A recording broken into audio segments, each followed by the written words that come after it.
Come on, guys. Happy Saturday. It's a great day to be alive. I wanted to share some LinkedIn stuff with you guys today. I've been seeing a lot of questions, a lot of posts, a lot of people inquiring about how to use LinkedIn. And I've been using this thing for years, so I figured I'd share with you what I've been using that's been working great. And the best part about this strategy is you don't need to spend a lot of money. It does take some time and effort to get it right, some testing and measuring and tweaking of the content, if you will. But I promise you it'll work if you just use it. And so I've been fine tuning this over years. And guess what? Even though I've been using this for years, I'm still testing. So show me a good marketer. I'll show you a person that's really good at testing stuff. So that's what you should be doing at all times, continually testing and tweaking and measuring and seeing what's working. Because guess what? The marketplace changes. People respond to different things over time. And so you're never going to have one thing that works forever. There's a reason why you don't see those Budweiser frog commercials anymore, and you don't see Milk Does a Body Good commercials anymore because they stopped working. So as an advertiser, as a business owner, you're always going to need to refine and improve, and the test continues. So, but as far as like a baseline strategy, there's a couple of pieces that you're going to need to make this work. And the steps are the same. You just have to tweak those steps as you go forward in a continual basis. And so let's jump over here to my screen. I'm going to build out your sort of checklist in real time here. So it should be obvious that you're going to need a LinkedIn account, right? So let's leave that one in there. You obviously need to have a profile. And you're going to want your profile summary to be boss. And I'll show you mine here. So if we come over here, this whole area right here that people see. So let's see if I can, let's take a look here. So that summary is really the first thing that people are going to read when they go look at your profile.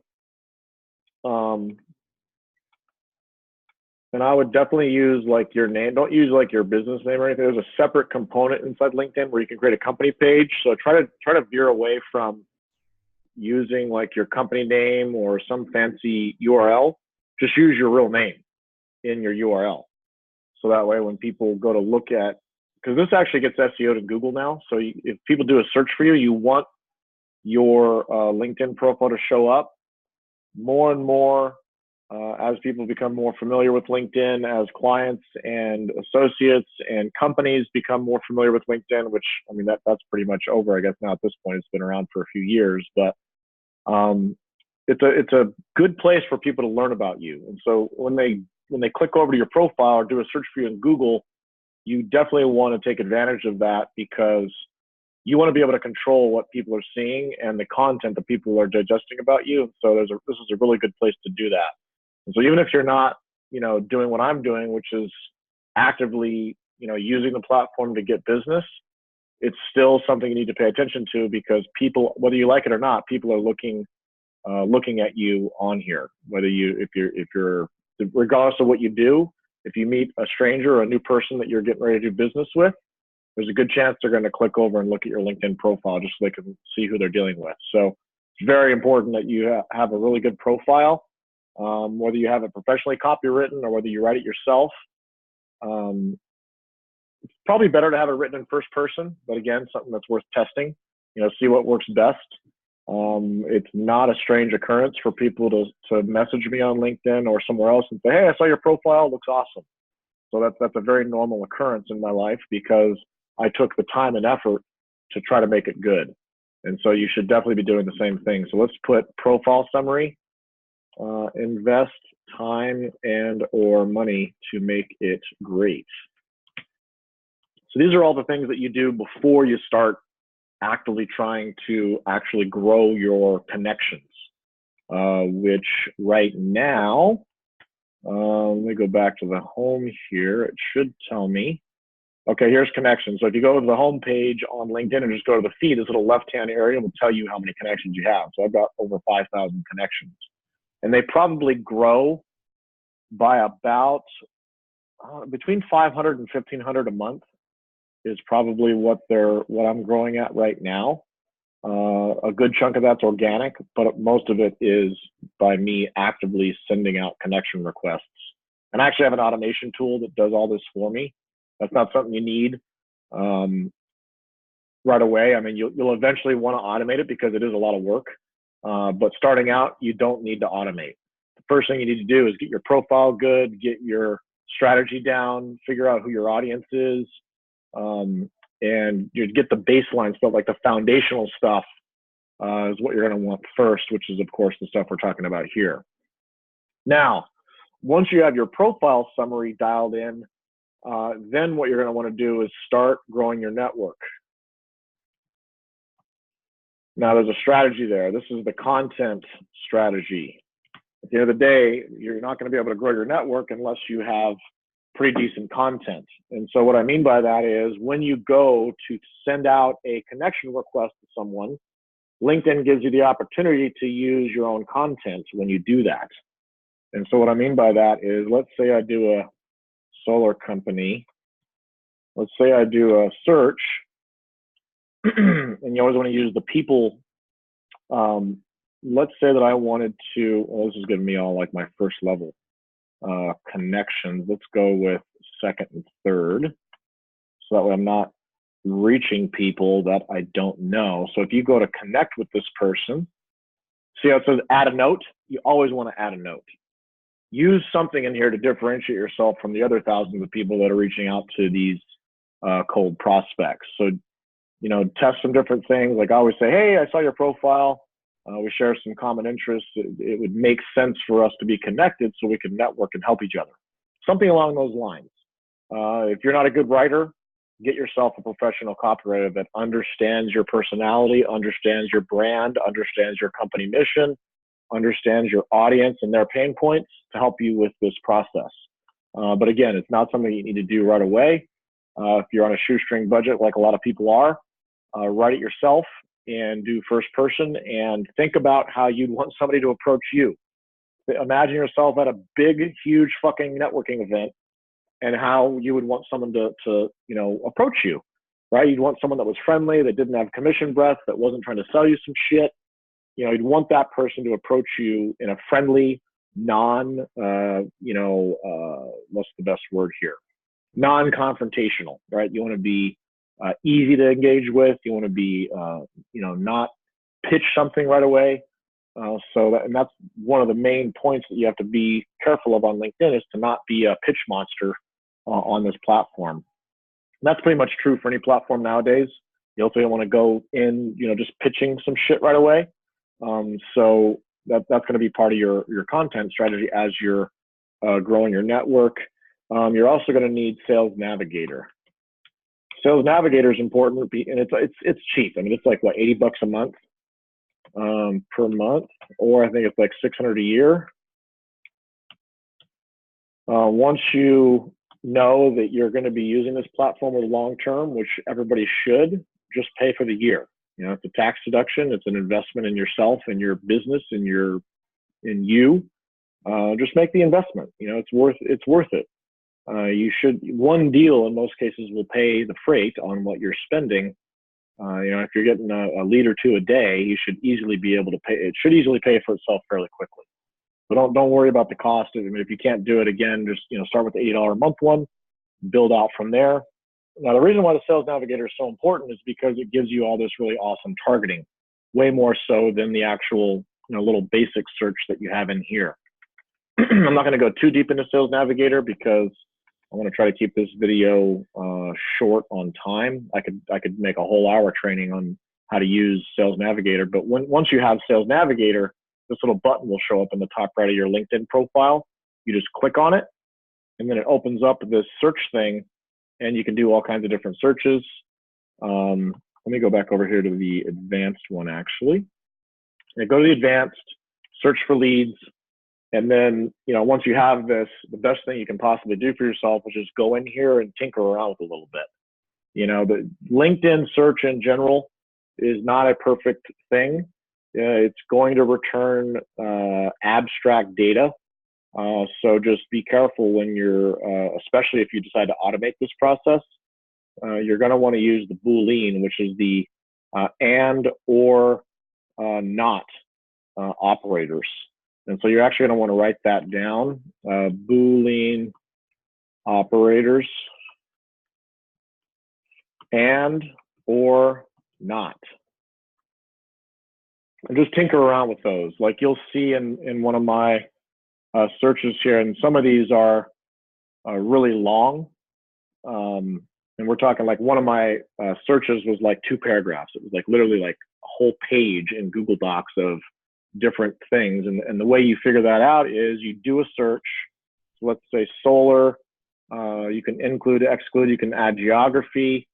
There's all kinds of different things you can do with this search. You can search by seniority level, by job function, job title, years at company, all kinds of different things. Company size, which is usually a pretty good one. So you're going to go after sort of medium to larger size companies. You run, it'll tell you the results for that search, which, if you're sending out 50 to 100 connection requests per day, which is really where you need to be to make this the most effective, that'll take you, a long, long time to get through that number of results. So even just a very basic search like this will get you what you need. And then what you want to do is just kind of scroll through here. If you're doing it manually, then you would just literally just go through here, right click, open a new tab, right click, whoops, I meant to right click that. Just right click, open a new tab across down that whole page, then go through here and connect with them. Now the Sales Navigator screen is a little bit different than what you're probably used to. So just make sure that you are, I think you have to use the little three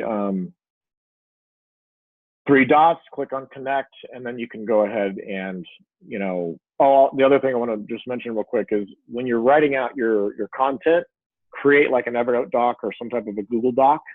So you can save all your content for easy copying, pasting. If you start, as you're doing this manually, you don't want to have to type everything out every time. So just, create like what I'm doing here, create some type of a doc. So that way you can, save your stuff and it's easy to get to. And that's pretty much all I'm going to go into as far as Sales Navigator. Just know that it's going to help you with your targeting. If you already know who your ideal audience is, you just go in here, you search them up, and you zero in those people and start sending out connection requests to all those people. Now, here's where really the magic happens is once they become a connection and they're actually on your first level, now what do you do with them? And so what I do is I wait about a week and then I follow up with a direct message. So let's say that you and I connected on LinkedIn today. I would wait a week. I'd wait till next Saturday. And then I would send a, hey, thanks for connecting with me. I appreciate you being part of my network. Please have a look at my profile and let me know how I might be able to help you. So it's sort of that subtle, because that's why I said the profile is so important. You've got to have your profile on point. You've got to have it either professionally written or really, really good. So that way, and look, the reality is they're going to look at it anyways, more than likely. They're probably going to look at it when you send them a connection request if they don't know who you are yet. So that part is worth testing, whether you use that content or not. I'm not going to sit here and say that that's the end all be all, because it's not. There's a good chance people are going to look at your profile without you having to ask them to, but it is a good casual follow-up message that you can use just to keep that conversation going, if you will. Because essentially you've started the conversation by sending them a connection request. And so then it just becomes a game of, can you send them good enough value? Can you send them good enough content over the next really month to 2 months? Because if they see your profile and see something that intrigues them, then they are going to actually message you, which happens to me quite often. People message me and say, hey, I saw your profile. Thanks for connecting. And sometimes they'll try to sell you stuff, or they'll try to, say, hey, let's get on a call, or they're actually engaging, which is the ideal situation to be in, because now you have this person that's asking you to talk to them. They're going to be, the chance of them showing up on that call, the chances of them doing business with you are much higher. So at that point, guys, it's really just a content game and a follow-up game. I mean, it really is. If you have videos like what I'm creating right now, these are good videos to make. Educate your audience. Send them something of value. Send them a video. Send them an article. You know, if you have a blog that you're developing or you have some type of content that you have that's good that can help them, you always want to follow up with good value, not a sales pitch. Never sell anything right away. When you do eventually, once you've touched them maybe 3 or 4 times and you followed up for like 3 to 4 weeks, that's when you can do that soft pitch of something along the lines of, and I do it on like the 4th or the 5th message. I'll say, hey, you know, we've been connected now for a month. Have you had a chance to look at my profile? Did you see anything in there that resonated with you? What did you think of the article I sent you? What did you think of the video I sent you? Please let your network know that I do X, Y, Z. Like in my case, I would say something like, hey, I help people bridge the technology gap in their businesses so they can stop being frustrated with Facebook ads or LinkedIn automation or whatever that technology thing is that they hate doing. I help people bridge that gap. Something along those lines. Like find your 5-second to 20-second pitch that you use, but don't give it to them as though you're trying to help them.